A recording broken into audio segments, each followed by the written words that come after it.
karaniwang tahimik at maayos na umaga sa isang marangyang subdibisyon sa Quezon City ay biglang nabalot ng tensyon. Nagising ang mga residente sa tunog ng mga sirena ng pulis at ambulansya na huminto sa harap ng isang malaking two-story na bahay sa Acacia Avenue. Ang bahay na iyon ay pag-aari ng isang kilalang pamilya ng negosyante sa industriya ng tela, na kilala sa kanilang pagiging palakaibigan at bihirang masangkot sa anumang gulo. Ngunit noong umagang iyon, ang tarangkahan ng bahay ay napuno ng mga opisyal ng pulisya, at ang makapal na dilaw na police line ay mahigpit na nakapalibot sa lugar ng kusina sa likuran. Ang unang ulat ay nagmula sa ina ng may-ari ng bahay, si Senora Elena Reyes, na kararating lamang mula sa palengke. Inamin niya na nakaamoy siya ng matapang na amoy mula sa direksyon ng kusina, ngunit inakala niyang ito ay basura lamang. Nang buksan niya ang pinto ng kusina, napasigaw siya sa takot. Isang dalaga, nakilala ng mga residente bilang si Maria, ang kasambahay na 3 buwan pa lamang nagtatrabaho, ay natagpuang nakahandusay at wala ng buhay. Ang kanyang mga kamay at paa ay nakatali, habang ang kanyang bibig ay may busal na tela. Ang katawan ng biktima ay naninigas na nagpapahiwatig na higit sa 12 oras na siyang patay bago natagpuan. Agad na dumating ang mga pulis at dinala ang bangkay sa FE General Hospital para sa autopsy. Mula sa paunang pagsusuri, walang nakitang anumang senyales ng pagnanakaw. Lahat ng mahahalagang gamit sa bahay ay buo. Ang mga pinto at bintana ay wala ring anumang bakas ng sapilitang pagbubukas. Dahil dito, nagsimulang maghinala ang mga investigador na ang salarin ay maaaring isang taong kilala ng pamilya o nakatira mismo sa loob ng bahay. Habang sinusuri ng Scene of the Crime Operatives, SOCO, ang lugar, natagpuan nila ang mga tuyong bakas ng dugo malapit sa lababo at mga marka ng kaladkad sa sahig, na para bang mayroong isang bagay na kinaladkad. Nagpasya ang mga pulis na suriin ang mga recording mula sa internal na TVs ng bahay na naka-install sa kusina at sa likod bahay. Ngunit ang nakapagtataka, ang TV footage mula alas 10 ng gabi hanggang alas 2 ng madaling araw ay biglang nawawala. Ang mga file ay sistematikong binura, hindi nasira dahil sa pagkawala ng kuryente. Mabilis na kumalat ang balita tungkol sa pagkatuklas sa bangkay. Ilang kapitbahay ang umamin na nakarinig sila ng malakas na kalabog at isang mahinang sigaw noong hating gabi, ngunit hindi sila naglakas loob na tingnan dahil inakala nilang tunog lamang iyon ng telebisyon. Isa pang saksi, ang security guard ng subdivision, ay nagulat din na walang sinumang bisita ang pumasok o lumabas sa mga oras na iyon. Ang lahat ng pangunahing gate ay nanatiling nakalock mula sa loob. Ang pagkamatay ni Maria ay naging usap-usapan sa buong komunidad.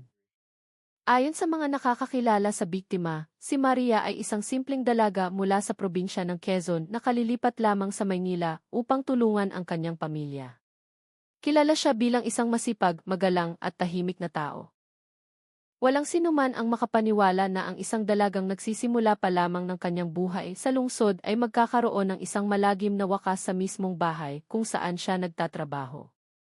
Samantala, ipinahayag ng pulisya na nakuha na nila ang ilang mga ebidensya, kabilang ang cellphone ng biktima na natagpuan sa ilalim ng isang kabinet sa kusina, pati na rin ang backup na key footage mula sa isang external server na bahagyang na-recover ng digital forensics team.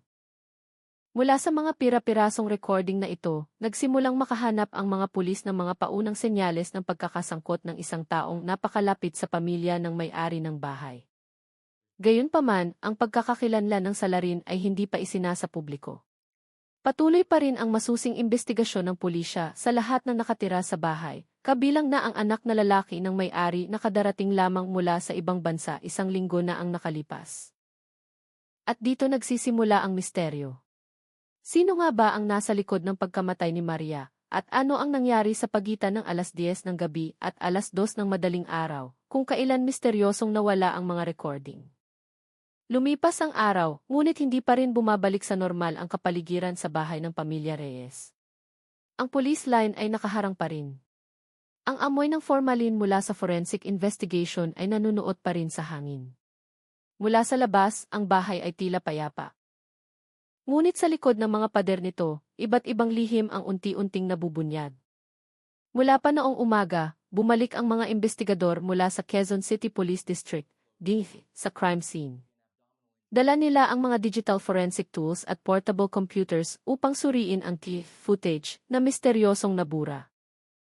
Sinuri rin ng mga opisyal ang mga fingerprint sa paligid ng kusina, mga door handle, at sa mesa kung saan madalas nagtatrabaho ang biktima. Samantala, sa labas ng tarangkahan, naghihintay na ang ilang mamamahayag.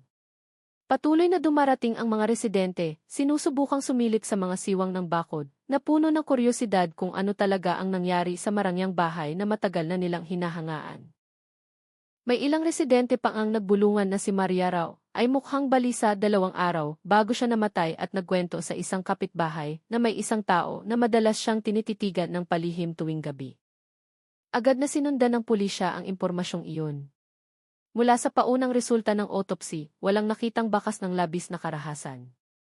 Ngunit may mga marka ng mahigpit na pagkakatali sa kanyang mga pulso at mga pasa sa liig na nagpapahiwatig ng pagsakal. Sinabi ng forensic doctor na posibleng nahirapang huminga ang biktima at nawalan ng malay bago tuluyang namatay. Ito ay nagpatibay sa hinala na kilala ng salarin ang biktima dahil walang mga malalaking sugat na magpapakita ng isang marahas na paglaban. Sunod-sunod na tinawag ng mga opisyal ang lahat ng nakatira sa bahay para sa interogasyon. May 4 na tao sa bahay noong gabing iyon. Una, ang may bahay na si Senora Elena Reyes, 46 taong gulang, ang may-ari ng bahay na unang nagulat ng insidente. Pangalawa, ang kanyang anak na si Miguel Antonio Migs de Reyes, 24 taong gulang, nakadarating lamang mula sa Melbourne matapos mag-aral at naninirahan sa bahay sa nakalipas na linggo. Pangatlo, ang hardinero na si Mang Cardo, 52 taong gulang, na natutulog sa isang maliit na kubo sa likuran. At ang pang-4, ang driver ng pamilya na si Tony, 37 taong gulang, na nagpaalam na umuwi ng maaga noong gabing iyon dahil may sakit ang kanyang anak. Sa paunang interogasyon, sinabi ni Mang Cardo na natulog siya bandang 10:00 ng gabi at wala siyang narinig hanggang sa mag-umaga. Ngunit nang suriin ng pulisya ang kanyang silid, natagpuan nila ang mga bakas ng putik sa kanyang tsinelas at mga upos ng sigarilyo malapit sa bintana ng kusina. Ang nakapagtataka, kilala si Mang Cardo na hindi naninigarilyo. Ang maliit na detalyeng ito ay lalong nagpatindi sa hinala ng mga investigador na may isang taong palihim na lumabas ng bahay noong gabing iyon. Ilang oras ang lumipas, matagumpay na na-recover ng digital forensics team ang bahagi ng footage na naunang nabura. Ang resulta ay nakakagulat. Sa recording nakuha noong 11 oras 41 minutos, isang tao ang nakitang naglalakad patungo sa kusina ng maingat, may dalang tila isang baso at isang maliit na flashlight. Ang kanyang mukha ay bahagyang natatakpan ng hoodie. Ngunit mula sa kanyang tindig at paraan ng paglalakad, malakas ang hinala ng pulisya na iyon ay si Migs, ang anak ng may-ari ng bahay. Ito ang nagpatigil sa mga investigador. Sa ika-negatibo 12 minuto ng recording, pumasok si Maria sa kusina mula sa kabilang direksyon, may dalang timba at basahan. Nag-usap sila sandali at pagkatapos ay nagkaroon ng mabilis na pagkilos at kaguluhan. Ipinakita ng kamera ang anino ng katawan ni Maria na bumagsak sa sahig. Pagkatapos noon, biglang nagdilim ang screen at huminto ang recording. Ang balita tungkol sa pagtagas ng resulta ng recording ay mabilis na kumalat sa mga residente. Ang pangalan ni Migs ay nagsimulang banggitin. Bagamat hindi pa nagbibigay ng opisyal na pahayag ang pulisya, ilang lokal na media ang nag-ulat na pinananatiling lihim ng pulisya ang resulta ng investigasyon upang igalang ang privacy ng pamilya at maiwasan ang pampublikong espekulasyon. Gayunpaman, lalong naging ligaw ang mga tsismis. May nagsasabing may espesyal na relasyon si Migs sa biktima. Mayroon ding naghinala na may nalaman ang biktima tungkol sa isang lihim ng pamilya ng kanyang amo. Hindi kinumpirma o itinanggi ng pulisya ang alinman sa mga hinalang ito. Sa kabilang dako, ang ina ng biktima, na dumating mula sa kanilang bayan sa Quezon, ay humagulgol sa harap ng punerarya. Hindi niya inasahan na ang kanyang anak na 3 buwan pa lamang nagtatrabaho at madalas magpadala ng pera para sa pag-aaral ng kanyang kapatid ay uwi na ngayon na walang buhay. Habang patuloy ang investigasyon ng pulisya, ang Criminal Investigation Unit ay nakatuon na ngayon sa resulta ng digital forensic analysis mula sa cellphone ng biktima, na nakapagpadala ng huling mensahe noong 11 oras 35 minuto, 6 na minuto lamang bago ang insidente. Ang mensahe ay ipinadala sa isang hindi kilalang numero at naglalaman ng maikling pangungusap. Kung may mangyari sa akin, pakitingnan niyo ang kusina sa likod. Ang pangungusap na iyon ay naging pangunahing susi sa investigasyon na nagbukas ng isang bagong kabanata sa misteryong lalong nagiging madilim sa likod ng marangyang bahay ng pamilya Reyes. Sa hapon, matapos i-anunsyo ang resulta ng autopsy, naging tensyonado ang kapaligiran sa tanggapan ng Keith. Natanggap ng investigation team ang ulat mula sa Cyber Forensics Unit na matagumpay na na-recover ang karamihan sa data mula sa cellphone ni Maria. Ang resulta ay nagpatahimik sa lahat ng nasa silid. Sa loob ng cellphone ni Maria, natagpuan ang isang serye ng mga mensahe at hindi nasagot na tawag mula sa isang numero na hindi nakasave sa kanyang mga kontak. Paulit-ulit na tinawagan ng numerong iyon si Maria sa pagitan ng 10 oras 15 minuto at 11 oras 30 minuto noong gabi ng insidente. Ang mas nakapagtataka, ang tawag ay nagmula sa isang bagong ESIM card na 2 araw pa lamang aktibo at hindi matukoy ang may-ari na pinaghihinala ang gumagamit ng unregistered prepaid card. Ngunit ang pinakagulat sa lahat ay ang isang 18 segundong voice message na ipinadala ni Maria noong 11 oras 36 minuto, ilang minuto lamang bago ipinakita ng TV recording na buhay pa siya. Ang boses sa mensahe ay nanginginig at nagmamadali. May naririnig akong naglalakad sa kusina. Parang hindi si Senora Elena. Ang bigat ng mga yabag niya. Pagkatapos ay naputol ang mensahe. Wala nang kasunod. Pagkatapos nito, ang tanging natagpuan ng forensics team ay ang maikling text message. Kung may mangyari sa akin, pakitingnan niyo ang kusina sa likod. Ang hepe ng Keith, sa isang maikling press conference noong gabing iyon, ay nagsabi na ang huling mensahe ng biktima ay nagpapakita ng takot at isang tunay na banta bago siya mamatay. Sinusubaybayan na ngayon ng pulisya ang lahat ng mga numero na huling nakipag-ugnayan sa biktima. Samantala, mula sa masusing pagsusuri sa buong bersyon ng TV footage na bahagyang na-restore, lumitaw ang isang bagong detalye na hindi nakita dati. Sa huling segundo bago namatay ang kamera, may nakitang maliit na kislap ng liwanag, tulad ng refleksyon ng metal, sa kamay ng salarin na pinaghihinalaang si Migs. Pagkatapos noon, biglang namatay ang kamera.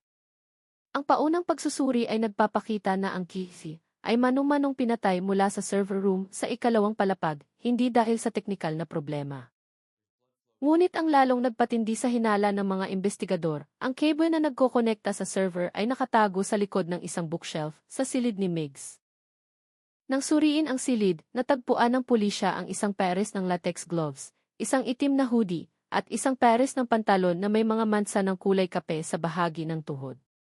Agad na kinuha ang mga ito bilang ebidensya. Nang tanungin, si Migs ay tila kalmado at hindi gaanong nagsasalita. Sinabi lamang niya na bumaba siya sa kusina noong gabing iyon dahil may narinig siyang ingay mula sa likuran. Inamin niyang nakakita siya ng anino at nataranta, ngunit hindi niya matandaan kung ano ang nangyari pagkatapos noon. Hindi siya agad inaresto ng pulisya, ngunit inilagay siya sa ilalim ng mahigpit na pagbabantay sa kanilang bahay. Sa kabilang banda, lumabas ang isang nakakagulat na pahayag mula sa isa sa mga malapit na kapitbahay ng pamilya Reyes, isang babaeng nasa katanghaliang gulang na nagngangalang Aling Susan. Inamin niya na nakita niyang nag-uusap sina Maria at Migs sa hardin sa likod bahay 2 araw bago ang insidente. Ayon sa kanya, si Maria ay mukhang takot habang si Migs ay sinusubukang pakalmahin siya sa mataas na tono. Nang tanungin pa, umiling lamang si Aling Susan at ayaw nang magsalita pa dahil natatakot siyang masangkot sa kaso. Lalong lumalim ang investigasyon. Natuklasan ng pulisya na si Migs ay minsang nakaranas ng bahagyang emosyonal na problema noong nag-aaral siya sa ibang bansa. Sumailalim siya sa counseling dahil sa stress at social anxiety. Ang record na ito ay nagbigay sa mga investigador ng ideya na posibleng mayroong isang hindi makontrol na emosyonal na salpok noong gabi ng insidente. Ngunit hindi sapat ang teoryang iyon. May isang bagay na hindi pa nasasagot. Sino talaga ang tumanggap ng huling mensahe ni Maria? Bakit ipinadala ang mensaheng iyon sa isang hindi kilalang numero na lumitaw 2 araw bago ang kanyang pagkamatay? Natagpuan ng cyber unit ang isang mahalagang pahiwatig. Ang misteryosong numero ay pansamantalang kumonekta sa Wi-Fi network ng bahay ng pamilya Reyes noong araw ng insidente, bandang 11 oras. Ibig sabihin, ang gumagamit ng numerong iyon ay posibleng nasa loob ng bahay noong naganap ang krimen. Ang pagkakatuklas na ito ay ganap na nagpabago sa direksyon ng investigasyon. Ngayon, hindi lamang si Migs ang binabantayan, kundi pati na rin ang posibilidad na may ibang tao sa loob ng bahay na sangkot sa pagbura ng mga digital na bakas, kabilang na ang pagtanggal ng mga GIF file. Dumidilim na sa Quezon City, ngunit ang istasyon ng pulisya ay abala pa rin sa investigasyon. Sa malaking screen ng analysis room, ipinapakita ng digital team ang isang kumpletong timeline ng mga kilos ng biktima, ang oras na ipinadala ang mga mensahe, hanggang sa aktibidad ng Wi-Fi sa bahay. At sa gitna ng lahat ng data, isang kahina-hinalang pattern ang lumitaw. Noong 11 oras 42 minutos, ang Wi-Fi signal mula sa server room ay nakadetect ng dalawang aktibong device ng sabay-sabay, ang cellphone ni Migs at isa pang device na walang pangalan. Sino ang may-ari ng device na iyon at siya ba ang kasama ni Maria sa mga huling sandali ng kanyang buhay? Nang gabing iyon, muling nagliwanag ang mga monitor sa investigation room ng Keith. Ang hinihintay na ulat ng digital analysis ay sa wakas ay natapos na. Mula sa resulta ng pagsubaybay, ang dalawang device na sabay na na-detect na aktibo sa Wi-Fi network ng bahay ng pamilya Reyes ay nagpakita ng data na tumutukoy sa isang bagay na hindi inaasahan ng sinuman. Ang unang device ay kumpirmadong pag-aari ni Migs, na naitalang online gamit ang kanyang cellphone bandang 11 oras 39 minuto hanggang 11 oras 45 minuto. Ngunit ang pangalawang device, na tinawag na unknown device, ay nagpakita ng mas malabong pagkakakilanlan. Batay sa DIS address code, ang device na iyon ay 2 beses nang kumonekta sa network ng bahay, 1 linggo at 3 araw bago ang insidente. Ibig sabihin, hindi ito isang dayuhang device. May isang tao sa bahay na iyon na palihim na gumamit ng device na iyon noon. Nagsimula ang pulisya ng mas malalim na pagsisiyasat. Nang suriin nila ang data ng router at Wi-Fi logs, lumitaw ang isang tala na ang device ay huling kumonekta mula sa lugar ng kusina at naputol ang koneksyon eksaktong 1 minuto matapos mamatay ang keys ng bahay. Isang tiyempo na masyadong perpekto para ituring na nagkataon lamang. Nang gabing iyon din, bumalik ang isang team ng mga investigador kasama ang Digital Forensics Unit sa bahay ng pamilya Reyes. Dala nila ang isang signal tracking device upang hanapin ang misteryosong aparato. Sinuri nila ang bawat silid, kabilang ang bodega sa likuran at ang maliit na kubo kung saan karaniwang natutulog si Mang Cardo. Nang pumasok ang team sa kubo, natagpuan nila ang isang luma at maalikabok na laptop sa ilalim ng isang bakal na kama. Ang laptop ay tila patay, ngunit ang charging port nito ay mainit pa, isang senyales na kagagamit lamang nito. Matapos itong buksan, lumitaw ang isang itim na screen na may isang naka-encrypt na folder na pinangalanang iPrivatelo. Protektado ito ng password, ngunit nagawang buksan ito ng mga forensic expert. Ang laman ng folder ay nagpatahimik sa lahat ng investigador. Sa loob nito ay may mga archive ng backup na recordings na wala sa pangunahing server ng bahay. May kabuuang 7 video file mula sa iba't ibang petsa. Lahat ay nagre-record ng aktibidad sa kusina tuwing gabi.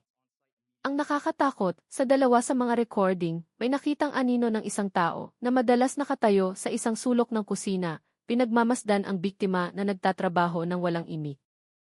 Nang i-zoom in ng pulisya ang frame at suriin ang taas at silhawet ng mukha, ang resulta ay nakakagulat.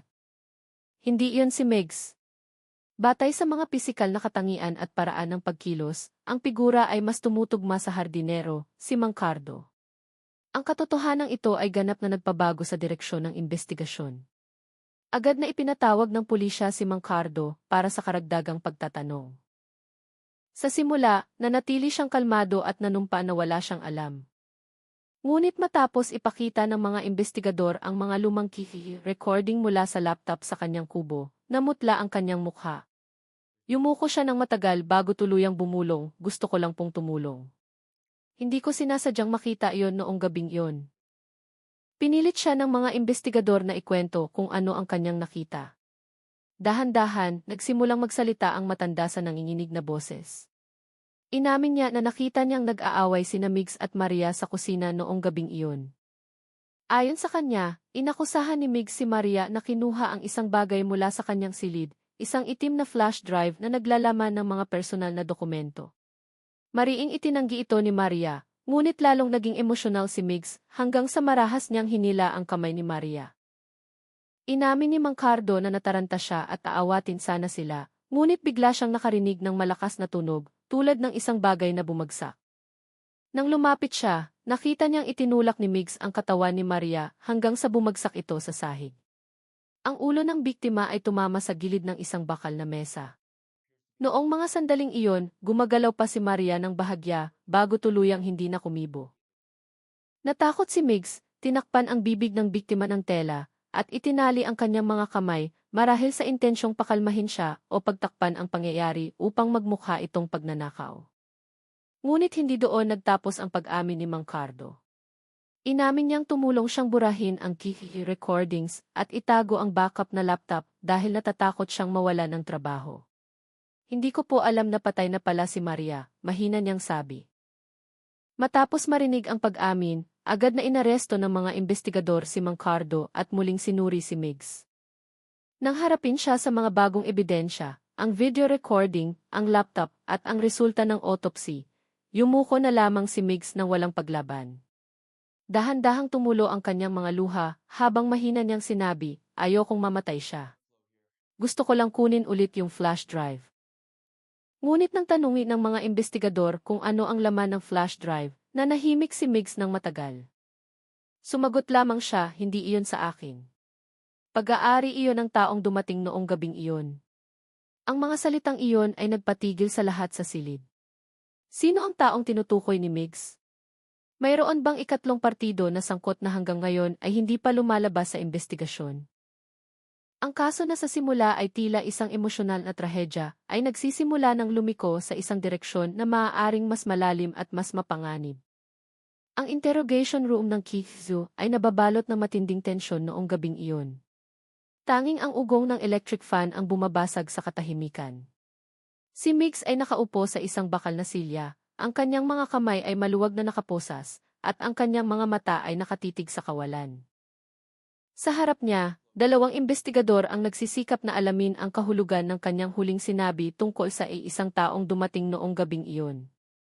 Sino ang tinutukoy mong dumating? Tanong ng isang investigador sa mahinahon ngunit mariing tono. Nanahimik sandali si Migs, yumuko, at pagkatapos ay mahinang nagsalita, hindi siya estranghero, pero hindi ko pwedeng sabihin ang pangalan niya. Hindi alam ni Mama na madalas siyang pumupunta ng palihim. Nagkatinginan ang mga investigador. Alam nilang ang usapan ay patungo sa isang bagay na mas komplikado kaysa sa isang simpleng pag-aaway sa pagitan ng amo at kasambahay. Nagpasya ang pulisya na muling suriin ang mga recording mula sa kamera sa harap ng bahay na dati hindi pinansin dahil ang investigasyon ay nakatuon sa kusina. Nang buksan at i-zoom in ang file mula sa petsa ng insidente, lumitaw ang isang lalaking nakaitim na jacket na dumating bandang 10 oras 48 minuto. Huminto siya sa harap ng tarangkahan at kumaway patungo sa balkonahe sa ikalawang palapag, kung saan matatagpuan ang silid ni Migs. Ilang sandali lang, kumurap ng 2 beses ang ilaw sa balkonahe, na tila isang senyales ng pagsagot. Pagkatapos ay pumasok ang lalaki sa isang pinto sa gilid na sandaling bumukas at nawala sa loob ng bahay. Ang lalong nagpadagdag sa misteryo, walang tala na may nagbukas ng gate noong gabing iyon. Ang electronic lock ng bahay ay nagpapakita na ang pangunahing pinto ay nanatiling mahigpit na nakalock. Ibig sabihin, ang taong iyon ay nakapasok dahil may access siya mula sa loob. Ilang oras ang lumipas, natagpuan ng pulisya ang mga maliliit na bakas ng sapatos na may putik malapit sa dining room, na tumutugma sa oras ng pagdating ng misteryosong lalaki. Mula sa sukat ng swelas, ito ay pag-aari ng isang lalaking nasa hustong gulang, ngunit ang resulta ng pagsusuri sa bakas ng paa ay hindi tumutugma kay Migs o kay Mang Cardo. Dito nagsimula ang pagbabago sa takbo ng investigasyon. Nang muling tanungin ng mga investigador si Migs tungkol sa itim na flash drive na kanyang nabanggit, sa wakas ay nagsimula siyang magkwento ng dahan-dahan. Ang flash drive na iyon, sir, may laman na video. Video mula sa isang hidden camera sa bahay, pero hindi ako ang nagkabit. Sabi nila, para daw sa karagdagang seguridad. Nalaman ko lang pagkatapos kong makita mismo. Sino ang nagkabit? Mabilis na tanong ng investigador. Tumingin si Migs sa kawalan, ang kanyang boses ay lalong humina. Ang taong dumating noong gabing iyon. Ang pangalan niya ay Marco. Marco Sandoval, dating business partner ni Papa. Ang pangalang iyon ay agad na nagpabago sa kapaligiran sa interrogation room. Pamilyar sa pulisya ang pangalang iyon.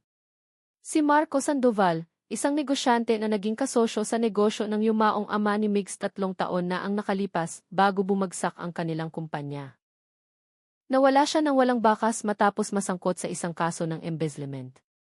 Agad na sinuri ng mga investigador ang data sa cellphone ni Migs at, tulad ng inaasahan, may ilang mga lumang mensahe mula sa isang hindi kilalang numero na may inisyal na Ang huling mensahe ay ipinadala 3 araw bago ang insidente. Nasa'yo pa rin ba ang mga file? Huwag mong hayaang kumalat. Ako na mismo ang kukuha. Ngayon, ang misteryo ng itim na flash drive ang naging sentro ng investigasyon. Ayon sa pahayag ni Migs, hindi sinasadyang natagpuan ito ni Maria sa ilalim ng isang mesa sa itaas habang naglilinis. Inakala niyang ito ay pag-aari ng kanyang amo at inilagay ito sa isang drawer sa kusina upang hindi mawala. Ngunit ang flash drive pala ay naglalaman ng mga lihim na recording tungkol sa mga kahina-hinalang transaksyon sa pananalapi na kinasasangkutan ng ama ni Migs at ni Marco. Nang dumating si Marco noong gabing iyon upang kunin ang flash drive, si Maria, na nagtatrabaho pa sa kusina, ay diumano inahuli siya. Nataranta si Marco, natakot na mabunyag ang kanyang mga lihim. Kasabay nito, si Migs, na nakarinig ng ingay sa kusina, ay bumaba ng may pag-aalala, na humantong sa isang komprontasyon na nagresulta sa trahedya. Ngunit pagkatapos ng insidente, nawala si Marco mula sa bahay. Iniwan si Migs na takot at sinusubukang pagtakpan ang pangyayari upang hindi masira ang pangalan ng kanilang pamilya. Ang pulisya ngayon ay may 3 bagong pokus sa investigasyon. Una, hanapin ang kinaroroonan ni Marco Sandoval na posibleng pangunahing utak sa likod ng insidente. Pangalawa, siya sa atin ang laman ng itim na flash drive na hindi pa rin natatagpuan. Pangatlo, alamin ang tunay na dahilan kung bakit binura ang karamihan sa key at data ng bahay. Kinabukasan, lalong naging tensyonado ang kapaligiran sa Marangyang subdibisyon. Patuloy na nagkukumpulan ang mga residente sa tuwing may dumarating na sasakyan ng pulis. Ilang pambansang media outlet ang nagsimulang mag-cover sa kaso, tinatawag itong The Forbidden House of Quezon City. Samantala, natagpuan ng forensics team ang mga bakas ng hindi kilalang fingerprint sa takip ng gas stove at sa hawakan ng isang maliit na kutsilyo sa kusina. Ipinakita ng resulta ng laboratorio na ang fingerprint ay hindi pag-aari ng sinuman sa mga nakatira sa bahay. Naniniwala ang pulisya na ito ay kay Marco. Gayunpaman, nananatiling misteryoso ang kinaroroonan ni Marco. Sinubukan ng pulisya na puntahan ang kanyang huling address sa isang lugar sa Taguig, ngunit walang tao sa bahay. Ayon sa mga kapitbahay, umalis siya noong gabi, 2 araw matapos lumabas ang balita tungkol sa pagkamatay. Sa gitna ng kaguluhan, si Senora Elena, ang ina ni Migs, ay nagsimulang magkasakit dahil sa matinding stress. Hindi siya makapaniwala na ang kanyang anak ay sangkot sa isang kaso ng pagpatay.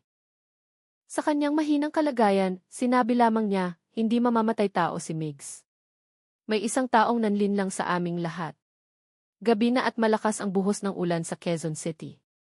Sa server room ng bahay ng pamilya Reyes, isang forensic officer ang nagtatrabaho pa rin hanggang hating gabi.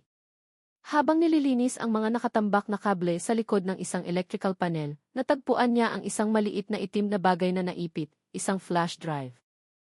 Agad itong kinuha at dinala sa headquarters para suriin. Nang buksan ito sa digital laboratory, ang unang file na lumitaw ay isang 27 minutong video na may pamagat na Camera 03 Private, D4. Ipinakita sa recording ang isang taong nakaitim na damit na pumapasok sa kusina mula sa bintana sa likuran. Ang oras sa recording ay 11:30 noong gabi ng insidente, at ang figura ay hindi si Migs.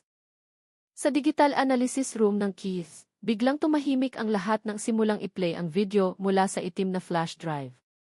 Malabo ang imahe sa monitor, ngunit sapat na malinaw. Ang kusina ng pamilya Reyes ay nailawan ng maliit na ilaw mula sa ref. Ang oras sa kaliwang sulok sa ibaba ay nagpapakita ng 11:30, eksakto noong gabi ng insidente. Isang taong nakaitim ang nakitang maingat na umaakyat sa bintana sa likuran, yumuko, at binuksan ang isang maliit na flashlight. Ang kanyang mga kilos ay kalmado, tulad ng isang taong alam ang eksaktong lokasyon ng bawat bagay sa silid. May hawak siyang isang maliit na kulay abo na bag. Sandaling nasilayan ng kamera ang kanyang mukha, sapat upang makita ang linya ng kanyang panga at matalas na mga mata. Agad na itinigil ng opisyal ang video, pinalaki ang frame, at agad na lumabas sa screen ang resulta ng otomatikong pagkilala sa mukha. Ang pagkakakilanlan ay kumpirmado, si Marco Sandoval, ang lalaking matagal ang pinaghihinalaang nawawala, ay nasa mismong lugar ng krimen. At ang mas nakakagulat, sa 8 minuto ng video, nakitang bumababa si Migs mula sa hagdanan ng kusina na nakasuot ng pangkaraniwang damit at may hawak na cellphone. Tila alam niyang may ibang tao roon. Agad na nagtago si Marco sa likod ng ref nang pumasok si Maria na may dalang timba ng panlaba, huminto siya sandali. Marahil ay may narinig siya, tumingin siya sa paligid, at dahan-dahang lumapit sa ref. Tila nataranta si Marco. Mabilis na lumabas mula sa kanyang pinagtataguan at hinila ang kamay ni Maria upang patahimikin siya. Nag-usap sila ng mabilis. Ang mukha ni Maria ay puno ng takot. Ngunit biglang lumitaw si Migs mula sa kabilang direksyon. Ang tatlong tao ay nasa iisang maliit na silid na ngayon. Naging tensyonado ang kapaligiran. Si Migs ay mukhang nalilito habang si Marco ay nagsimulang magtaas ng boses. Mula sa walang tunog na recording, malinaw na nakikita ang isang matinding pag-aaway. Itinuro ni Marco si Maria at itinulak ito sa mesa. Sinubukan ni Migs na pakalmahin ang sitwasyon, ngunit siya mismo ay naitulak. Sa sumunod na mga segundo, tumakbo si Maria patungo sa pinto. Ngunit marahas siyang hinila ni Marco sa braso. Sinubukan ni Migs na mamagitan, ngunit isang suntok mula kay Marco ang tumama sa ulo ng biktima. Ang katawan ni Maria ay nanghina at bumagsak sa matigas na sahig. Pagkatapos noon, tumayo si Marco ng ilang segundo, nakatitig sa katawan ni Maria na hindi na gumagalaw. Si Migs ay nakitang nakaluhod sa tabi ng biktima, niyugyog ang kanyang balikat habang sumisigaw. Ngunit si Marco, na may malamig na ekspresyon, ay kinuha ang flash drive mula sa kamay ni Migs at pinatay ang TV's camera sa sulok ng silid. Doon nagtapos ang recording. Natahimik ang lahat sa investigation room. Ang katotohanang iyon ay ganap na nagpabago sa lahat ng mga hinala. Si Migs ay hindi ang pangunahing salarin. Siya ay isang saksi lamang na nataranta at sinubukang pagtakpan ang trahedya dahil sa takot kay Marco at sa pag-aalala na masira ang pangalan ng kanilang pamilya. Agad na naglabas ng bagong utos ang hepe ng Keith, isang malawakang paghahanap para kay Marco Sandoval. Isang joint team ang ipinadala sa iba't ibang lokasyon, mula sa mga hotel, terminal, hanggang sa mga daungan sa Metro Manila. Ngunit hindi naging madali ang paghahanap. Kilala si Marco na tuso at mabilis magpalipat-lipat ng lugar. Mula sa pagsubaybay sa signal, ang cellphone na ginamit niya noong gabing iyon ay pansamantalang naging aktibo sa lugar ng Navotas, bago tuluyang nawala kinabukasan. Samantala, kumalat sa pambansang media ang balita tungkol sa pag-unlad ng kaso. Mga sensational na headline ang lumabas, kasambahay na tagpo ang patay sa marangyang bahay sa Ifi. Dating business partner, itinuturong utak, OTE, nagbunyag ng misteryosong tao na pumasok sa bintana, pulisya. Tinutugis si Marco Sandoval. Sinubaybayan ng mga residente ng Quezon City ang kaso araw-araw. Marami ang nakiramay sa pamilya ng biktima, habang ang iba ay nanghinayang kung bakit kailangang itago ang katotohanan ng ganoon katagal. Sa punerarya, bahagyang gumaan ang loob ng ina ni Maria, matapos marinig na ang kanyang anak ay hindi biktima ng isang simpleng aksidente, kundi ng isang planadong krimen. Mahina lamang niyang sinabi, walang kasalanan ang anak ko. Nagtatrabaho lang siya, pero naging biktima ng mga sakim na tao. Nang gabing iyon, habang inaakala ng lahat na malapit nang matapos ang investigasyon, isang bagong tuklas ang muling nagpabago sa sitwasyon.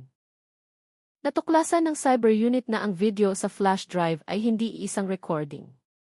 May isang nakatagong folder na naglalaman ng 4 na iba pang video na may iba't ibang petsa. Lahat ay kuha mula sa iisang anggulo, ang kusina sa likod bahay. Nang buksan, ang laman nito ay mas madilim at mas mapanganib. Ipinakita sa mga video ang mga aktibidad ni Marco na ilang beses nang pumupunta sa bahay, minsan mag-isa, minsan kasama ang isang taong hindi makilala ang mukha.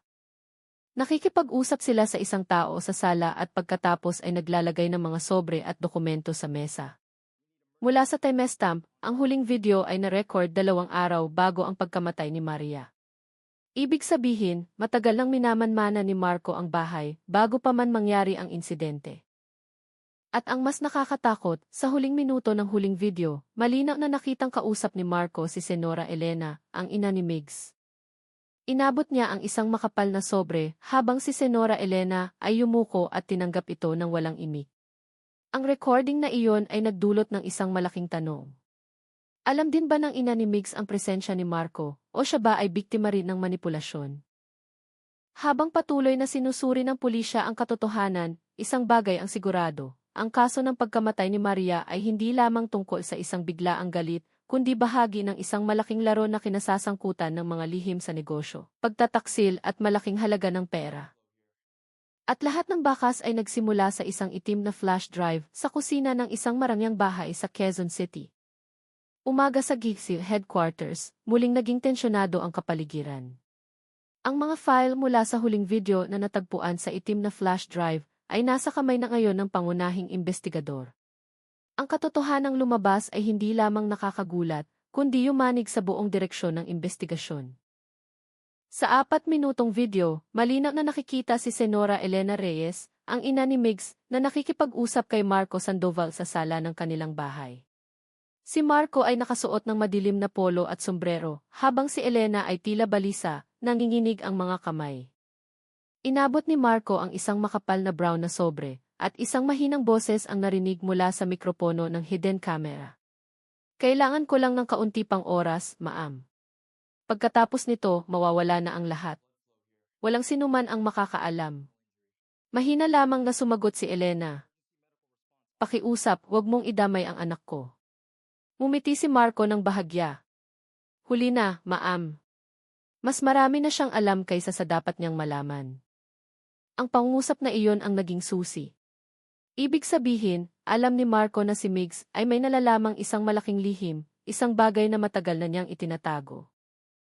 Mula sa pagsusuri ng mga forensic expert, ang sobre ay tinatayang naglalaman ng mahahalagang dokumento. Marahil ay mga ebidensya ng paglustay ng pondo mula sa kanilang lumang kumpanya na kinasasangkutan ng mga maimpluwensyang tao. Agad na ipinatawag ng pulisya si Senora Elena para sa muling pagtatanong. Sa interrogation room, ang babae ay mukhang mahina, nakasuot ng simpleng damit at maputla ang mukha. Paulit-ulit niyang hinahawakan ang kanyang dibdib, ngunit iginiit na gusto niyang magsalita. Sa mahinang boses, sa wakas ay umamin siya. Ilang beses nang pumunta si Marco sa bahay ko. Sinabi niya na mayroon pa siyang mga lumang ebidensya mula sa kumpanya ng asawa ko noon. Sabi niya, kung gusto kong tubusin, buburahin niya lahat ng data. Hindi ko alam na gagawin niya ang isang bagay na tulad noon. Inamin niyang nagbayad siya ng malaking halaga upang maiwasan ang pagkalat ng data. Gayunpaman, nanumpa siyang hindi niya alam na si Marco ay naglagay ng hidden camera sa kanilang bahay. Tinitigan siya ng matalim ng investigador. Noong gabi ng insidente, alam niyo po ba na darating si Marco? Yumuko si Elena, tumulo ang kanyang mga luha. Hindi po. Natutulog ako. Pero bago ako matulog, may narinig akong mga yabag sa ibaba. Akala ko si Migs lang na nanonood pa ng Z. Ang kanyang testimonya ay nagpatibay sa hinala na si Marco ay talagang pumasok ng walang pahintulot noong gabing iyon. Ngunit isang ibang pahayag mula kay Migs ang ganap na nagpabago sa direksyon ng investigasyon. Sa isang kasunod na interogasyon, inamin ni Migs na nakita niyang kausap ng kanyang ina si Marco sa sala 2 gabi bago ang insidente. Ngunit hindi niya alam kung ano ang kanilang pinag-usapan. Akala ko, tungkol lang iyon sa mga lumang issue ni Papa, sabi niya. Upang makumpirma ang lahat, sinuri ng forensics team ang mga financial transaction records ni Senora Elena. Doon, natagpuan ang ebidensya na 2 araw bago ang insidente, nag-withdraw siya ng cash na nagkakahalaga ng 5 milyong piso mula sa kanyang personal na account.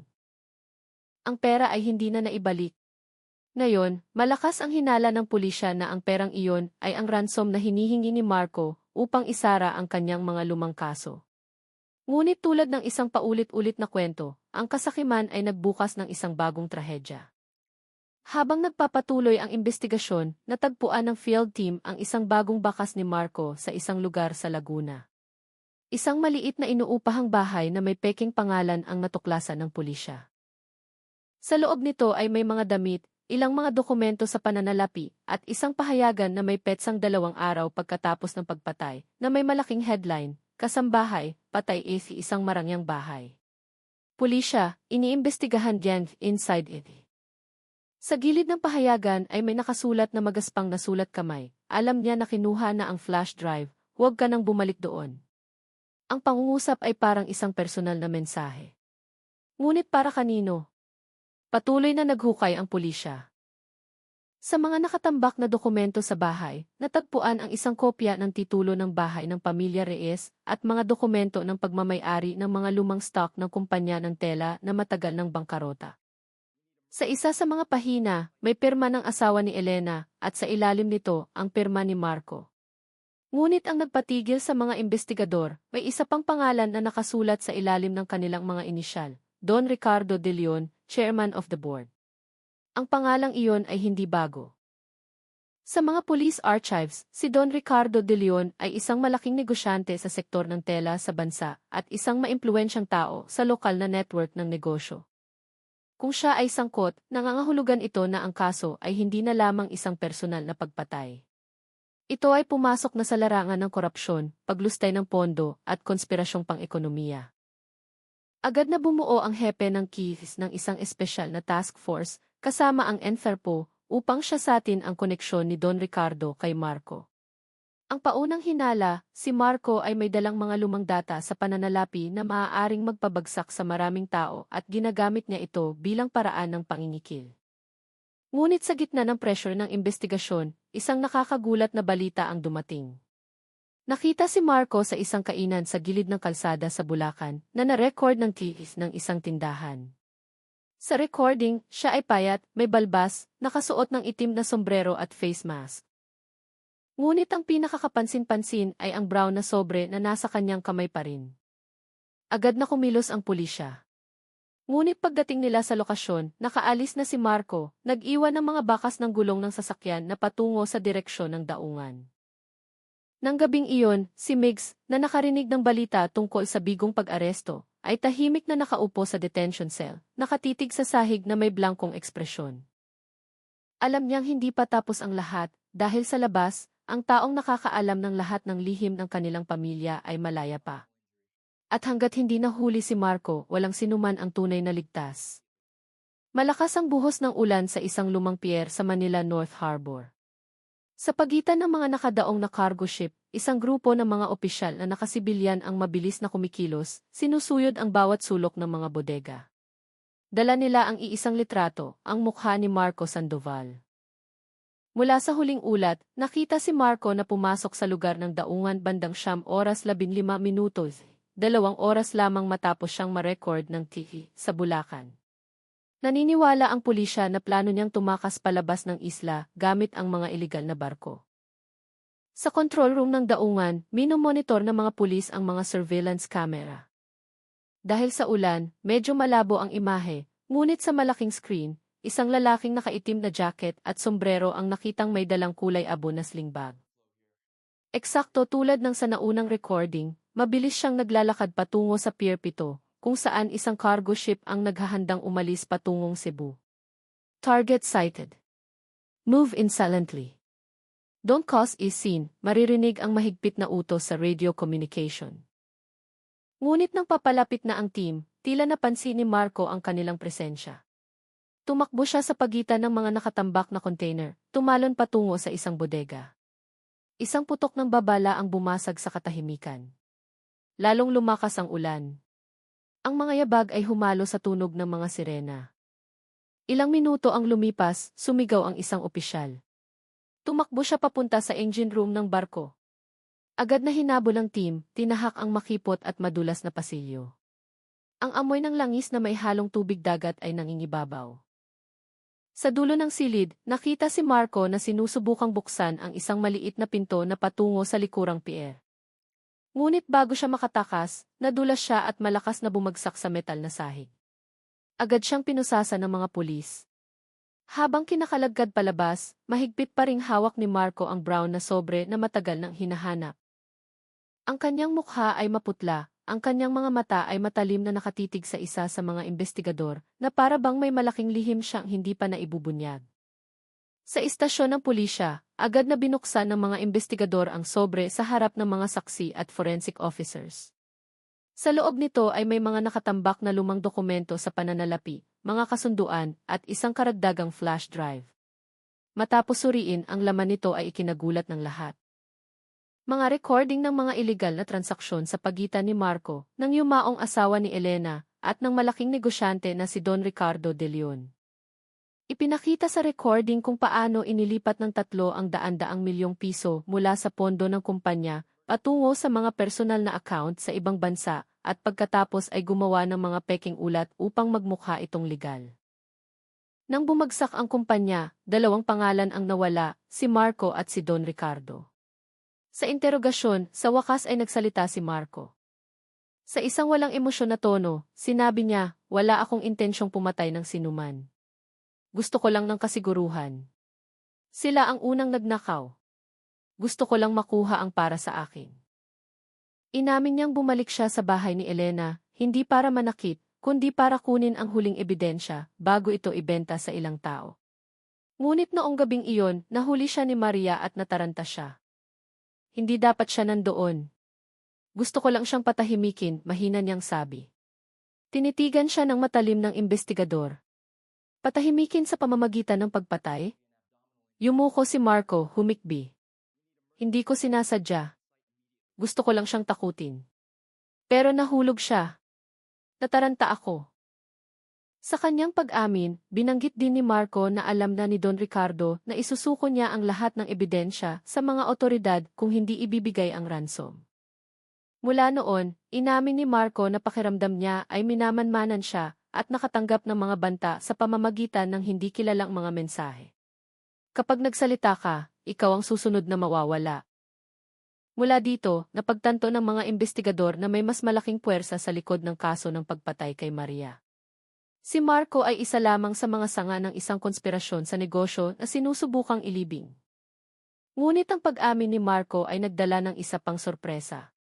Inamin niyang mayroon pa siyang isang backup na flash drive na naglalaman ng kumpletong kopya ng lahat ng transaksyon, listahan ng mga account, at mga pangalan ng mga opisyal na tumanggap ng pondo. Ang flash drive na iyon, sabi niya, ay itinago sa isang lugar na hindi paghihinalaan ng sinuman, sa puntod ng asawa ni Elena. Kinabukasan, pumunta ang pulisya kasama ang forensics team sa Manila North Cemetery. Hinukay nila ang ilalim ng lapida. At totoo nga, mula sa mamasa-masang lupa, natagpuan ng mga opisyal ang isang maliit na metal na kahon na nakabalot sa plastik. Sa loob nito, isang itim na flash drive ang buo pa. Nang buksan, kinumpirma ng data ang lahat ng sinabi ni Marco, isang listahan ng mga transaksyon sa pananalapi, mga pangalan ng mga opisyal, at maging ang mga patunay ng transfer na kinasasangkutan ni Don Ricardo de Leon at ilang mga lokal na opisyal. Ang kaso na sa simula ay itinuturing na isang domestic na pagpatay ay naging isang malaking iskandalo sa pananalapi. Ang ICC, kasama ang Office of the Ombudsman, ay direktang nagsimula ng investigasyon sa network. Ngunit nang magsimulang lumabas ang balita sa pambansang media, isang bagay ang muling yumanig sa publiko. Natagpo ang patay si Marco sa kanyang selda noong madaling araw, di umano ay nagpakamatay gamit ang isang piraso ng kumot. Ngunit ilang mga opisyal ang naniniwala na may mali. Isang batang investigador na unang nakakita sa bangkay ni Marco ay bumulong sa koridor. Masyadong mataas ang pagkakatali. Mukhang hindi siya ang gumawa nito. Ang kaso na akala nila ay malapit nang matapos ay nagbukas ng isang bagong kabanata. Dahil ang tanging saksi na nakakaalam ng lahat ay tuluyan ng pinatahimik. Hindi pa tuluyang sumisikat ang araw nang marinig ang kaguluhan sa detention facility ng Keith. Isang guard ang tumatakbo ng may takot, sumisigaw at tinatawag ang kanyang mga kasamahan. Sa loob ng cell no 3, natagpuang walang buhay si Marco Sandoval, nakabitin sa isang piraso ng kumot na itinali sa rehas sa itaas ng pinto. Ang kanyang katawan ay malamig, ang kanyang mukha ay maputla, at sa kanyang kamay ay maihawak pa siyang isang maliit na papel na maayos na nakatupi. Ngunit mayroong kakaiba. Ang pagkakatali ng tela ay masyadong mataas at masyadong masikip para gawin ng isang tao lamang.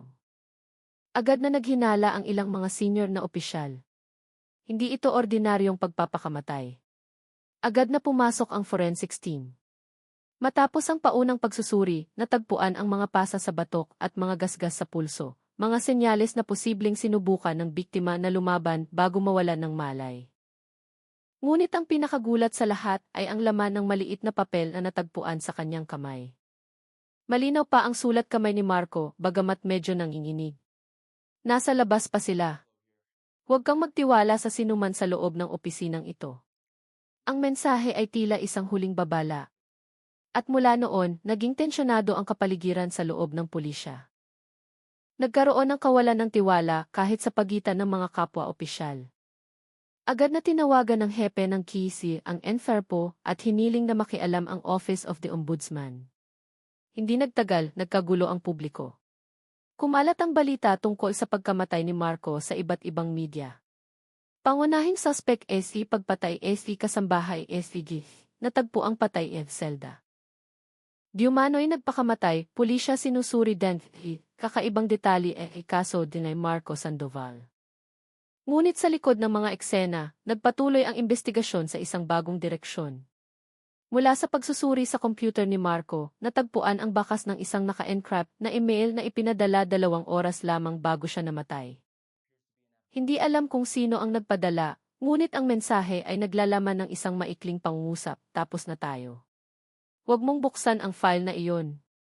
Ang mensahe ay ipinadala mula sa isang address na tumuturo sa lumang kumpanya ni Don Ricardo de Leon. Ang ombudsman, na ngayon ay nangunguna sa investigasyon, ay napagpasyahan na ang pagkamatay ni Marco ay malamang na ginawa upang patahimikin siya at walang sinuman ang makapagbunyag ng data sa flash drive na natagpuan sa puntod. Ngunit bago namatay si Marco, nakipag-usap pala siya sa isang batang investigador na nagngangalang AC Mateo Cruz na nakaduty noong gabing iyon. Ikinuwento ni Mateo na si Marco ay tila balisa at paulit-ulit na hinahawakan ang kanyang dibdib bago dalhin sa selda. Sa kanilang huling pag-uusap, bumulong si Marco, kung may mangyari sa akin, hanapin mo ang isang metal na kahon sa ilalim ng upuan ng kotse ko. Nandoon lahat ng backup na ebidensya. Pero mag-ingat ka, malalaking tao sila. Kinabukasan, si Mateo at ang kanyang team ay agad na pumunta sa parking lot ng mga ebidensya sa likod ng Keith. Doon, ang lumang kotse ni Marco ay selyado pa rin ang dilaw na tape. Matapos payagang buksan, natagpuan nila sa ilalim ng upuan ng driver ang isang maliit na kulay pilak na kahon na may sticker na may nakasulat na Baku pa 02. Ang laman nito ay muling nagpatahimik sa lahat. Hindi lamang data sa pananalapi, kundi pati na rin mga litrato at recording ng mga lihim na pagpupulong sa pagitan ng ilang mga negosyante at lokal na opisyal. Sa isa sa mga recording, malinaw na nakikita si Don Ricardo de Leon na kasama ang 2 taong nakasuot ng uniforme ng gobyerno, pinag-uusapan ang isang proyekto sa pagbili ng tela para sa isang malaking ahensya. Mula sa transcript ng recording, maririnig ang isang kapansin-pansing pangungusap. Kung magsalita si Elena o ang anak niya, magpadala tayo ng tao para ayusin. Hindi na dapat kumalat pa. Ang mga salitang iyon ay naging direktang ebidensya ng isang banta laban sa pamilya ni Migs at ni Maria. Sa bagong tuklas na ito, opisyal na idineklara ng ombudsman si Don Ricardo de Leon bilang pangunahing suspect sa kaso ng embezzlement at sunod-sunod na pagpatay. Ngunit sa kasamaang palad, nang ilabas ang arrest warrant, nakatakas na si Don Ricardo. Huling na-detect ang signal ng kanyang cellphone sa Ninoy Aquino International Airport bago tuluyang nawala. Samantala, lalong nalugmok ang pamilya Reyes. Si Migs, na ngayon ay nasa ilalim ng conditional release, ay patuloy na binabagabag ng konsensya. Madalas siyang nakaupo sa harap ng bahay, nakatitig sa kusina na ngayon ay walang laman, walang mga yabag ni Maria na dati ilaging bumabati sa kanya ng ngiti tuwing umaga. Sa gitna ng katahimikan ng gabi, nagpasya si Elena na magsalita sa publiko. Sa isang maikling panayam sa isang lokal na media, sinabi niya sa nanginginig na boses, "Hindi kami perpektong pamilya, pero gusto ko ng katarungan para kay Maria. Huwag nating hayaang masayang ang kanyang pagkamatay." Namatay siya dahil may nalaman siyang hindi niya dapat malaman. Ang mga salitang iyon ay umalinggaw sa buong lungsod. Ang kasong ito ay hindi na lamang isang ordinaryong krimen, kundi isang simbolo ng kasakiman at korupsyon na kumitil sa buhay ng isang maliit na tao. Ngunit, isang bagay ang hindi pa rin nasasagot. Paano napatay si Marco sa loob ng isang selda na dapat ay mahigpit na binabantayan? Ilang araw ang lumipas, isang bagong pangalan ang lumitaw sa isang internal na ulat. Isang guard na nakaduty noong gabing iyon ay biglang nag-resign at nawala. Ang key sa koridor ng selda ay natagpo ang sira sa loob ng 3 oras, eksakto sa oras ng pagkamatay ni Marco. Ang lahat ng mga kakatuwang pangyayaring ito ay tumutukoy sa isang bagay. Ang network ng korupsyon ay mas malaki pa at may isang tao sa loob ng sistema na nagsisikap na panatilihing hindi lumabas ang katotohanan. Hindi pa tapos ang kaso, at sa labas, sa likod ng mga pader ng kapangyarihan, ang madilim na anino ay patuloy na nagmamasid. Isang linggo matapos ang pagkamatay ni Marco, ang Maynila ay patuloy na nag-aalab.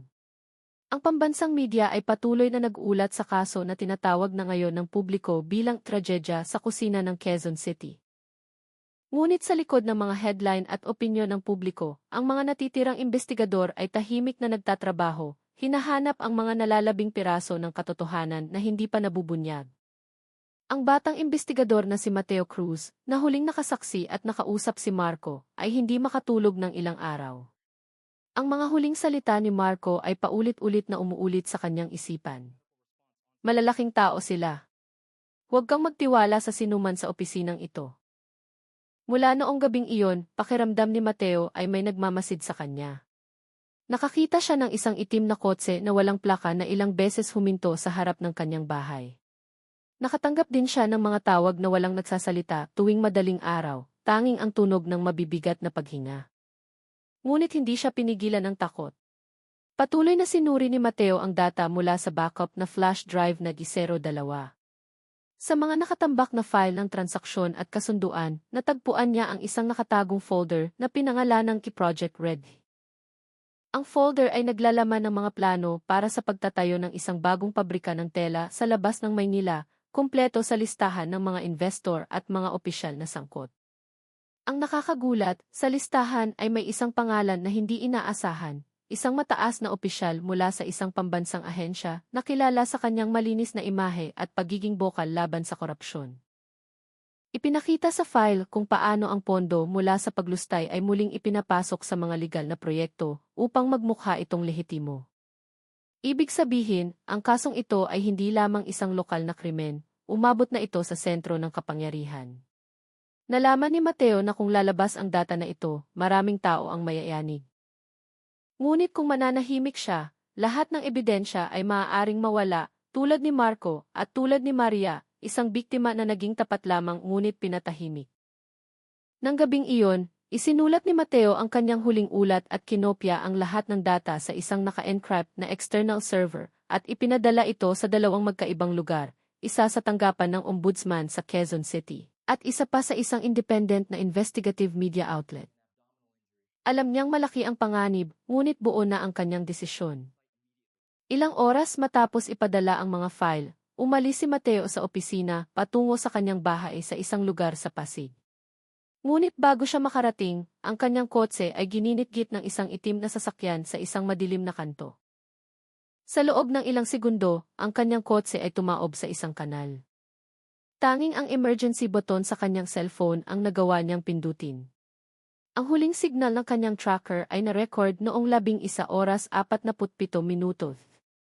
Kinabukasan, muling yumanig ang Maynila sa isang bagong balita.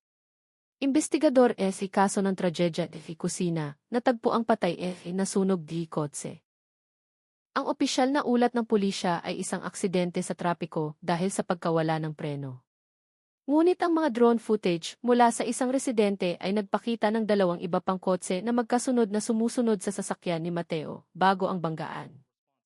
Gayunpaman, ilang oras lamang ang lumipas bago ang mga file na ipinadala ni Mateo sa media at sa ombudsman ay tuluyang nabuksan sa publiko. Daan-daang dokumento, recording ng boses, at mga larawan ang kumalat sa internet. Tinawag ito ng publiko bilang The Quezon City Files. Mula roon, lahat ng mata sa Pilipinas ay nakatuon sa isang malaking network ng korupsyon na nag-uugnay sa mga pambansang opisyal, negosyante, at mga lokal na otoridad. Agad na nagsagawa ang ombudsman ng isang malawakang operasyon, inaresto ang ilang malalaking pangalan, kabilang si Don Ricardo de Leon na nahuli sa isang villa sa Batangas habang sinusubukang tumakas gamit ang pekeng pagkakakilanlan. Sa isang panayam, sinabi ng pinuno ng ombudsman, ang kasong ito ay nagsimula sa isang maliit na buhay na itinuring na hindi mahalaga, isang kasambahay na nagngangalang Maria. Ngunit mula sa kanya, natutunan natin na ang katarungan ay maaaring magmula sa pinakasimpleng lugar. Samantala, sa bayan ni Maria sa Quezon, natanggap ng kanyang ina ang balita na ang pangalan ng kanyang anak ay ginagamit na ngayon bilang simbolo ng isang kilusang panlipunan, hustisya para kay Maria. Nagdaos ng misa ang mga residente sa kanilang simbahan, ipinagdarasal ang lahat ng mga biktima na nasangkot sa kadena ng krimen na ito. Ang marangyang bahay ng pamilya Reyes ay bakante na ngayon. Sina Elena at Migs ay lumipat sa ibang lungsod, sinusubukang magsimulang muli. Ngunit sa tuwing dumadaan si Migs sa kusina o nakakarinig ng mga yabag sa gabi, naaalala niya ang imahe ni Maria na laging bumabati sa kanya ng ngiti. Patawarin mo ako, mahina niyang sinasabi sa kusina ngayon ay tahimik at maalikabok na. Ang kasong ito ay nagsara ng isang malaking kabanata sa kasaysayan ng krimen sa Quezon City. Ngunit sa gitna ng lahat ng nabunyag, may isang bagay na hindi kailanman natagpuan, ang pangalawang hidden camera na ikinabit ni Marco sa bahay. At kung sino man ang may hawak nito ngayon, walang sino man ang nakakaalam. Ang tanging sigurado, ang katotohanan ay hindi kailanman tuluyang namamatay.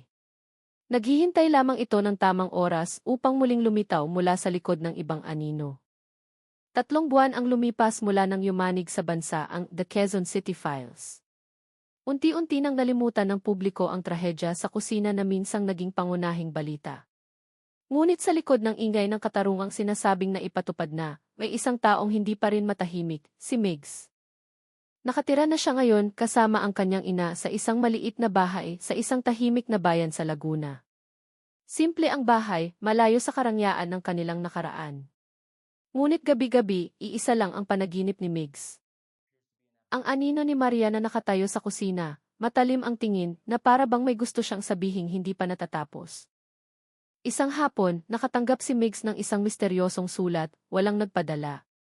Ang sobre ay luma na, may magaspang na sulat kamay sa harap para kay Migs. Huwag kang maniwala sa bersyon ng balita. May hindi pa tapos. Sa loob ng sobre ay isang bagay lamang, isang maliit na 32 GB memory card at isang piraso ng papel na may nakasulat mula sa pangalawang kamera. Natigilan si Migs. Bumilis ang tibok ng kanyang puso. Agad niyang isinara ang lahat ng bintana at isinaksak ang card sa lumang laptop ng kanyang ama. Sa screen, lumitaw ang isang folder na pinangalanang Kisi02 Backup. Ang laman ng folder ay isang video lamang na maihabang 1 minuto at 27 segundo. Ang oras ng recording ay noong gabi ng insidente. Ngunit ang nagpatigil kay Migs ay ang anggulo ng kuha. Ang kamera ay wala sa kusina tulad ng una, kundi nasa dining room, nakaharap sa koridor na nag-ugnay sa kusina at sala. Nagsimula ang recording sa isang tahimik na eksena. Pagkatapos ng ilang minuto, lumitaw si Marco mula sa direksyon ng kusina, mukhang natataranta at pinagpapawisan. May dala siyang isang bagay na nakabalot sa tela, malamang ang flash drive at sobre na kinuha niya mula kay Migs noong gabing iyon. Ngunit bigla, mula sa kanang bahagi ng screen, lumitaw ang isang taong hindi kailanman nabanggit sa anumang balita. Isang lalaking matipuno, nakasuot ng kulay abo na coat. Bahagya lamang nakikita ang kanyang mukha, ngunit sapat na upang manlamig ang dugo ni Migs. Kilala niya ang lalaki. Siya ang dating aide ng kanyang ama, si Ramon, na nagtrabaho para sa kanilang pamilya bago bumagsak ang kumpanya. Akala ni Migs ay matagal nang lumipat ang lalaki sa ibang probinsya. Ngunit noong gabing iyon, si Ramon ay kalmadong nakatayo at nagsalita kay Marco sa isang walang emosyon na tono, hindi ka dapat dumating mag-isa. Nagkasundo na tayo na dapat malinis ang lahat ng ito. Walang dapat matira. Tumingin ng may galit si Marco kay Ramon. Ikaw ang nangako na magiging ligtas ako. Pero ngayon, lahat ng tao ay hinahanap ako. Tinitigan siya ng matalim ni Ramon. At ginulo mo ang lahat. Ngayon, ang tanging paraan ay burahin lahat ng bakas. Kasama ka. Biglang bumunot si Ramon ng baril mula sa ilalim ng kanyang coat. Umatras si Marco, sinusubukang protektahan ang sarili, ngunit isang mahinang putok ang narinig. Nayanig ang kamera. Bumagsak si Marco, namilipit sa sakit at pagkatapos ay nanahimik. Dugo ang umagos mula sa kanyang dibdib. Yumuko si Ramon, kinuha ang flash drive mula sa kamay ni Marco at pagkatapos ay tumingin ng diretso sa kamera. Tumingin siya na para bang alam niyang nire-record siya. Para sa sinumang nanonood nito, mahina niyang sinabi. Tandaan niyo, ang nakikita ninyo ay hindi ang buong katotohanan. Tumatanggap lang kami ng utos. Pagkatapos ay nagdilim ang screen. Lumayo si Mig sa laptop, nanginginig ang buong katawan. Alam niya kung ano ang ibig sabihin ng lahat ng ito. Ang pagkamatay ni Marco ay hindi pagpapakamatay, kundi isang execution. At si Ramon ay hindi kumikilos mag-isa. Ang salitang kami sa kanyang sinabi ay nagpapahiwatig ng isang network na patuloy na kumikilos sa dilim. Nang walang pag-aalinlangan, dinala ni Migs ang memory card sa isang investigative journalist na minsang nag-cover sa kaso ng kanilang pamilya, si Katrina Diaz, isang reporter mula sa independent media outlet na tumulong magbunyag ng The Quezon City Files. Maingat na sinuri ni Katrina ang video. Pagkatapos mapanood, sinabi lamang niya, Migs, alam mo bang kapag binuksan natin ito, hindi na magiging pareho ang buhay natin. Tumingin si Migs sa sahig at tumango. Nawala na sa akin ang lahat. Hayaan na lang nating malaman ng mga tao kung ano talaga ang nangyari. Kinopya ni Katrina ang video sa isang ligtas na server sa ibang bansa at naghanda ng isang follow-up na ulat na pinamagatang ang kaso ni Maria, ang karugtong ng The Quezon City Files. Ngunit bago pa mailathala ang ulat, na-hack ang opisina ng kanilang media. Lahat ng file ay nawala, ang mga email account ng mga journalist ay binura, at ang address ng salarin ay tumuturo sa isang internal network ng isang ahensya ng gobyerno. Napilitan sina Migs at Katrina na magtago sa isang safe house na pag-aari ng isang kasamahang journalist sa Batangas. Doon, plano nilang muling ipadala ang video sa ilang international media outlets, upang hindi na ito matakpan. Ngunit ng gabing iyon, habang nagsusulat si Migs ng liham para sa kanyang ina, isang tunog ng sasakyan ang huminto sa harap ng bahay. 3 katok ang narinig sa likurang pinto. Tumingin si Katrina kay Migs na may pag-aalala. May inimbita ka ba? Mabilis na umiling si Migs. Wala. Walang nakakaalam na nandito tayo. Muling narinig ang katok, mas malakas ngayon. Namatay ang mga ilaw sa bahay. Mga yabag ang narinig na papalapit mula sa labas. Pinatay ni Migs ang laptop at mahigpit na hinawakan ang memory card. Sa labas, isang kalmadong boses ng lalaki ang narinig. May dala kang hindi sayo, Migs. Ibigay mo na at tapos na ang lahat. Ang trahedya sa kusina ay hindi ang katapusan, kundi ang simula ng isang bagay na mas malaki. Akala nila, patay na ang apoy, ngunit ang mga baga ay nagliliyab pa. At sisiguraduhin kong isang araw, makikita ito ng mundo na nagniningas ng maliwanag. Sa isang computer screen, isang bagong file ang otomatikong na-save. Ang pangalan nito, The Aegis Continuation, Chapter 1. At sa kanang sulok sa ibaba, ang server sa ibang bansa ay muling naging aktibo. Dahan-dahang kumurap ang ilaw, isang senyales na may isang tao sa ibang bansa na muling binuksan ang archive na iyon. Hindi pa patay ang katotohanan. Nagpalit lang ito ng kamay. At sa pagkakataong ito, muling nagsimulang mag-apoy.